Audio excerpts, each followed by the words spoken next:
तेव्हा पाकिस्तानचे अध्यक्ष परवेज मुशर्रफ यांनी धोनीचं कौतुक करणारं एक वक्तव्य केलं होतं आणि धोनीची देशामध्ये अक्षरशः हवा निर्माण झाली होती. धोनी 7 नंबरचा दिवाना. त्यानं एका ब्रँड बरोबर डीलवर साईन करण्यासाठी वेळ निवडली सकाळी 7:07 आता सारखं त्यावेळेस इंटरनेट होतं का? तर नाही. दुसऱ्या दिवशी पेपरमध्ये वाचनात आल्यानंतर विचार आला की हा भाऊ क्रिकेटमध्ये तर राडा करणारच, पण पैसेही लई छापणार. आज मागे वळून पाहिल्यावर धोनीनं ते खरं करून दाखवलंय. धोनीची स्टोरी जी आहे ती मी सांगणार आहे आज तुम्हाला. ती काही त्याची लाईफ स्टोरी आहे का? तर नाही. मी जी स्टोरी सांगणार आहे ती रेल्वे क्वार्टर्स मध्ये राहणाऱ्या एका पोराची सांगणार आहे, ज्यानं 1000 कोटी रुपयांचं साम्राज्य बनवलं आहे. त्या पोराची स्टोरी. ज्याला कुणालाही मोठं स्वप्न पाहण्याची सवय आहे, त्यांना पूर्ण ती करावीशी वाटतात, त्यांनी ही स्टोरी शेवटपर्यंत नक्की पहा. बाकी पैसा पाणीवर फायनान्सचे व्हिडिओ आम्ही असे बनवतच असतो. बराच रिसर्च त्यासाठी करायला लागतो. टीम देखील मोठी आहे. त्यांच्या कामाला दाद म्हणून नक्की चॅनेलला सबस्क्राईब करा.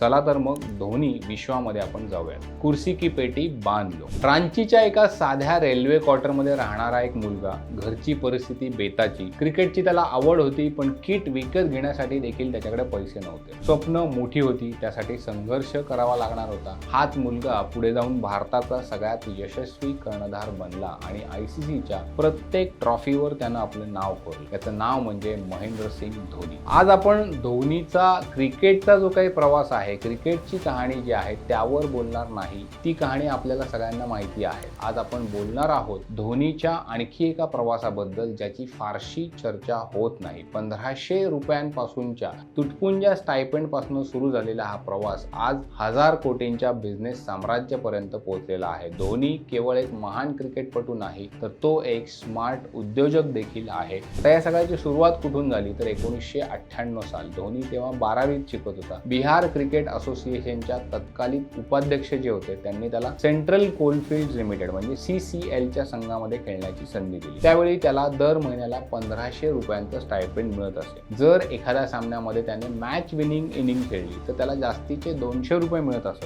त्या काळी हे पैसे त्याच्यासाठी खूप महत्त्वाचे होते. पुढे धोनीने खरगपूरला जाऊन भारतीय रेल्वेमध्ये TCची नोकरी केली. रेल्वेच्या त्याच रुळावरून धोनीचा प्रवास पुढे सुरू झाला. मात्र त्या काळातही त्याची आर्थिक परिस्थिती साधारणच होती. द धोनी टच या पुस्तकामध्ये लेखक भरत सुंदरेशन यांनी असं लिहिलेलं आहे की धोनी जेव्हा नोकरीहून परत रांचीला यायचा तेव्हा त्याच्याकडे अनेकदा फक्त 100 रुपये उरलेले असायचे. तेही पैसे तो आपल्या मित्रांवर खर्च करून टाकायचा. 2000 साली धोनीने बिहारकडनं रणजी करंडक स्पर्धेमध्ये पदार्पण केलं. त्यावेळी स्वतःची क्रिकेट किट विकत घेण्यासाठी देखील त्याच्याकडे पुरेसे पैसे नव्हते. भरपूर धावपळ करायला लागली, प्रयत्न करायला लागले. मॅचच्या आदल्या दिवशी त्याने प्रोफेशनल किट जे आहे ते विकत घेतलं होतं. त्यानंतर 2004 साली धोनीनं भारतीय संघामध्ये पदार्पण केलं. 2005 मध्ये त्याला BCCIचं पहिलं सेंट्रल कॉन्ट्रॅक्ट मिळालं. तेव्हा त्याला C ग्रेड मध्ये टाकण्यात आलेलं होतं, ज्यामध्ये वर्षाला साधारणपणे 20 लाख रुपये तुम्हाला मिळत असत. पण धोनीने आपल्या दणदणीत खेळाने सगळ्यांना चकित केलं. 1 वर्षाच्या आतच तो B ग्रेड मध्ये त्याने स्वतःला अपग्रेड केलं आणि लवकरच तो A ग्रेड आणि पुढे जाऊन A+ ग्रेड मध्ये देखील गेला. A ग्रेड मध्ये त्याची वार्षिक फी जी आहे ती 50 लाखांवर गेली. परंतु क्रिकेटपटूंच्या कमाईचा खरा स्रोत जो आहे तो बोर्डाकडून मिळणाऱ्या पैशांवर नसतो, तर ब्रँड एन्डॉर्समेंटवर असतो. आणि इथेच धोनीची खरी ताकद जी आहे ती दिसायला सुरुवात झाली. धोनी जेव्हा नुकताच भारतीय संघामध्ये आला होता तेव्हा एका जुन्या मित्रानं त्याची मुंबईच्या ताज गेटवे हॉटेलमध्ये भारताच्या एका मोठ्या दुग्धजन्य उत्पादन करणाऱ्या कंपनीच्या प्रतिनिधी बरोबर ओळख करून दिली. त्यावेळी बाकीचे क्रिकेटपटू जे होते ते कोट्यावधींचे करार करत होते. मात्र या कंपनीने धोनीला वार्षिक फक्त 6 लाखांची डील ऑफर केली होती. त्यामध्ये दरवर्षी 10% वाढ केली जाईल असं देखील त्यांनी त्याला सांगितलं होतं. जागतिक क्षेत्राच्या दृष्टिकोनातून जर तुम्ही पाहिलं तर ही डील योग्य वाटत होती, कारण त्या काळी धोनीची प्रतिमा जी होती ती एका पैलवानासारखी होती, जो दिवसाला 4 लिटर दूध पित असे असं सांगितलं जायचं. पण शेवटी कंपनीने हात मागे घेतले. त्यांना असं वाटलं की 6 लाख रुपये खूप जास्त आहेत आणि हा मुलगा पुढे यशस्वी होईल की नाही याची कुठलीही खात्री नाही. ही त्यांची सगळ्यात मोठी चूक ठरली. कारण काही महिन्यानंतरच धोनीने पाकिस्तान विरुद्ध 148 धावा केल्या. एकाच रात्री त्याची ब्रँड व्हॅल्यू जी आहे ती आकाशाला जाऊन भिडली. नंतर टायटन, रिबॉक, पेप्सी सारख्या मोठ्या ब्रँड बरोबर त्याने करार केले. 2006-07 पर्यंत प्रत्येक एन्डॉर्समेंटसाठी त्याला 40 ते 50 लाख रुपये मिळायला सुरुवात झालेली होती. त्यानंतर 2007 मध्ये धोनीला पहिल्या ICC वर्ल्ड T20 स्पर्धेसाठी भारतीय संघाचा कर्णधार करण्यात आलं. फायनलमध्ये पाकिस्तान विरुद्धचा जो सामना होता त्या सामन्यामध्ये शेवटच्या षटकात धोनीने जोगिंदर शर्माला गोलंदाजी दिली, मिसबा उल हकने फटका मारला आणि श्रीसंतने तो झेल घेतला. ही स्टोरी आपल्याला माहिती आहे का? तर अगदी सपखल माहिती आहे. त्या एका झेलानं धोनीची जाहिरात क्षेत्रातली किंमत लाखांमधून थेट कोटींवर नेली आणि मग त्याने मागे वळून पाहिलंच नाही. त्या काळामध्ये प्रसिद्ध जाहिरात निर्माते प्रल्हाद कक्कड यांनी धोनीचे लांब केस काहीचे अडचणीचे होऊ शकतात असं त्यांना वाटत होतं. त्यांनी एकदा धोनीला चिडवत देखील म्हटलं होतं की यार लाईफबॉय साबणाऐवजी केसांना कंडिशनर वापरत जा. पण धोनीचे लांब केस हीच त्याची स्टाईल झाली होती. तरुण पिढीला ते केस आवडत होते. तो एक वेगळाच लुक ठरत होता. त्या काळात धोनीची एंडोर्समेंट स्ट्रॅटेजी अत्यंत व्यावहारिक होती. सचिन तेंडुलकर जीन्सची जाहिरात करत नव्हता तर धोनी करत होता. सचिन BMW ची जाहिरात करायचा तर धोनी TVS ची करायचा. जे उपलब्ध आहे, जे मिळेल ते घ्यायचं असा त्याचा सरळ साधा विचार होता. पण धोनीला फार लवकर समजलं की ब्रँड बिल्डिंग हा एक लॉंग टर्मचा खेळ आहे. त्यामुळे आपण विचारपूर्वक जाहिराती करणं गरजेचं आहे. सुरुवातीच्या काळामध्ये धोनीचे काही एजंट जे आहेत ते फक्त पैशांचा विचार करत होते. प्रॉडक्ट जे आहे ते कसलं आहे, धोनीच्या प्रतिमेशी त्याचा काही संबंध आहे का, ते जुळतंय का याचा विचार ते करत नव्हते. या सगळ्याला कंटाळून धोनीनं हे काम आपल्या विश्वासू मित्र जो आहे अरुण पांडे त्याच्यावर सोपवलं. अरुण पांडेनं रिती स्पोर्ट्स नावाची कंपनी सुरू केली आणि धोनीसाठी खूप चांगल्या डील्स मिळवल्या. त्या काळी धोनीबद्दल एक गोष्ट सगळ्यांना माहित होती की लांबलचक बैठका आणि चर्चा याचा त्याला तिटकारा होता. तो काही मिनिटात एखादी डील फायनल करायचा. हे त्याचं वेगळेपण होतं. रिती स्पोर्ट्सने 2010 मध्ये एक मास्टर स्ट्रोक मारला. एक प्रेस रिलीज त्यांनी प्रसिद्ध केली की धोनीला 210 कोटी रुपयांचा करार मिळाला आहे. त्यावेळी सचिन तेंडुलकर प्रत्येक एंडोर्समेंटसाठी सर्वाधिक म्हणजे सुमारे 8 कोटी रुपये घेत होता. पण जेव्हा धोनीच्या कमाईचा हा आकडा समोर आला तेव्हा संपूर्ण क्रिकेटचं जाहिरात मार्केट जे आहे ते चेंज झालं. याचा फायदा बाकीच्या खेळाडूंना पण झाला आणि आता ते देखील जास्त पैसे मागू लागले.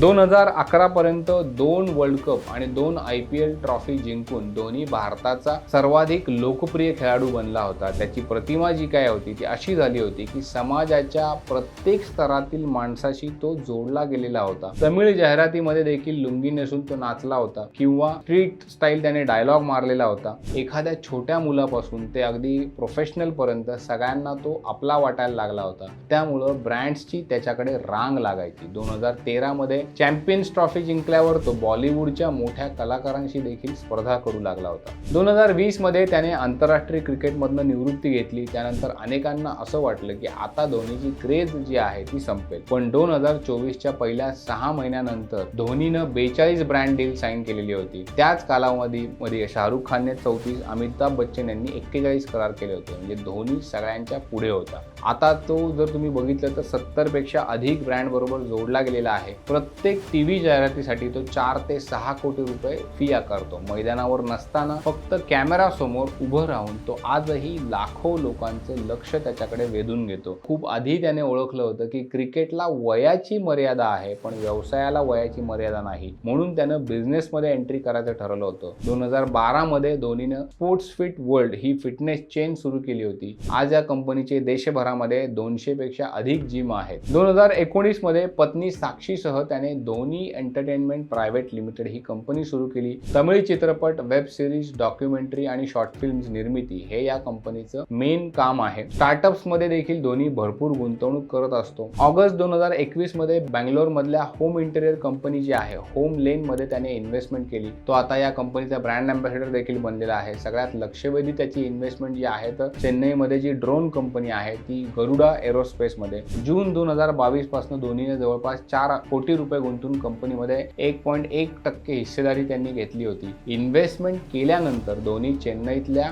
गरुडाचं जे मॅन्युफॅक्चरिंग फॅक्टरी आहे तिथे स्वतः गेला. त्याने शांतपणे जाऊन ड्रोन असेंब्ली लाईन ज्या आहेत त्या पाहिल्या. भारतामध्ये शेती, डिफेन्स आणि औद्योगिक क्षेत्रामध्ये ड्रोन तंत्रज्ञानाला भविष्य आहे हे त्याने लगेच ओळखलं आणि केवळ 3 वर्षामध्ये त्याच्या 4 कोटी रुपयांची जी काही इन्व्हेस्टमेंट होती त्याचं आता सध्याचं जर तुम्ही व्हॅल्युएशन पाहिलं तर 60 कोटी रुपयांवर पोहोचलेलं आहे. म्हणजे 15 पट परतावा आलेला आहे. एखाद्या गुंतवणुकीतून त्याला मिळालेला परतावा त्याच्या संपूर्ण IPL कारकिर्दीतल्या कमाईला सहज मागे टाकू शकतो हे तुम्हाला लक्षात आलं असेल. त्यानंतर 2024 मध्ये धोनीने एक वेगळा निर्णय घेतला. त्याने हाऊस ऑफ बिर्याणी या क्लाउड किचन प्रोजेक्टमध्ये तब्बल 40 कोटी रुपये इन्व्हेस्ट केले. बिर्याणीवर 40 कोटी हे ऐकायला जरी विचित्र वाटत असलं तरी आकडेवारी आपण बघूया. स्विगीचा प्लॅटफॉर्म जो आहे त्याच्यावरची आकडेवारी पाहिली तर 2024 मध्ये प्लॅटफॉर्मवर 8.3 कोटी बिर्याणीच्या ऑर्डर झाल्या. बिर्याणी भारतातला सगळ्यात लोकप्रिय खाद्यपदार्थ आहे हे धोनीने ओळखलं होतं, त्यामध्ये त्याने इन्व्हेस्टमेंट केली. 2026च्या मार्च महिन्यात धोनीने या ब्रँडचा अधिकृत ब्रँड अँबॅसेडर म्हणूनही त्याला घोषित केलं गेलं. धोनीचं रांचीतलं 7 एकरांचं फार्म हाऊस जे आहे ते कायम चर्चेत असतं, कारण त्यामध्ये इंडोर स्टेडियम आहे, स्विमिंग पूल आहे, क्रिकेट प्रॅक्टिस नेट्स आहेत आणि जिम देखील आहे. हे फार्म हाऊस जे आहे ते अतिशय इम्पॉर्टंट एक ॲसेट आहे धोनीचा. एक मोठं त्याच्याकडे काचेचं गॅरेज आहे ज्यामध्ये कोट्यावधींच्या कार्स आहेत, मोटरसायकलचा देखील त्याचं कलेक्शन आहे. पण याबरोबरच धोनी ऑर्गॅनिक फार्मिंग करतो. स्ट्रॉबेरी, त्यानंतर तो कोबी, टोमॅटो, ब्रोकोली अशा पिकांची लागवड त्याच्या या फार्म हाऊसमध्येच होते. कडकनाथ कोंबड्यांचं पालन देखील धोनी करतो. हा रांचीचा मुलगा श्रीमंत जरी असला तरी मातीशी जोडला गेलेला आहे. मुंबईत अंधेरी वेस्टमध्ये अरबी समुद्राचं दृश्य दिसणारा आलिशान फ्लॅट, पुण्यामध्ये पिंपरी चिंचवडमध्ये बंगला, देहरादूनमध्ये जवळपास 18 कोटींचा बंगला, चेन्नईमध्ये घर,